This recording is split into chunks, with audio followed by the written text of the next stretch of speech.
مين يعرف هنعمل ايه النهاردة؟ واللي ما يعرفش يقول عدس. السلام عليكم ورحمة الله وبركاته. النهاردة بقى هنعمل الأكلة المنقذة، الأكلة اللي ست البيت بتدخل المطبخ نص ساعة بالظبط وتطلع بيها، أكلة الأزمات. النهاردة بقى هنعمل الكشري الأصفر. يلا بينا. احنا بننقي الرز كده قبل ما نبدأ وصفتنا. هنجاوب على سؤال الحلقة اللي فاتت: ما هي الأشهر الحرم؟ الأشهر الحرم هي محرم، رجب، ذو القعدة، ذو الحجة. والنهاردة هنسأل سؤال جديد: ما اسم جد سيدنا محمد صلى الله عليه وسلم؟ يلا ننقي الرز يا جماعة.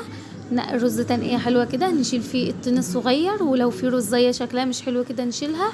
هنا هنجيب كوبايتين من العدس، قصادهم 3 كوبايات من الرز. هغسلهم كويس جدا بعد ما انقيهم، مش هنقعهم في مية. انا مش حابة العدس يشرب مية علشان الحباية تبقى بحبايتها.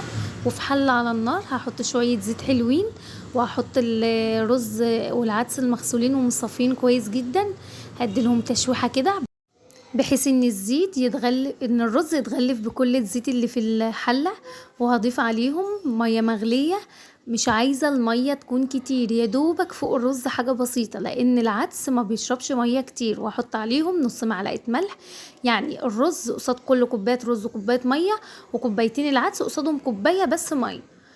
هنا كان لما بيغلي بسيبه اوطي عليه لحد ما يشرب معايا. طبعا بقدمه مع البطاطس المقليه والمخلل الخيار والبتنجان المقلي وصلصه الشطه التحفه اللي مش هتبطلوا تعملوه من غيرها.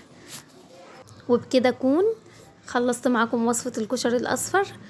ما تنسوش تدعموني بلايك وشير، ولو انتوا اول مره تشوفوا الصفحه بتاعي يا ريت تبعتوا اضافات لاصحابكم. عايزين الصفحه تكبر بيكم. اشوف وشكم بخير. مع السلامه.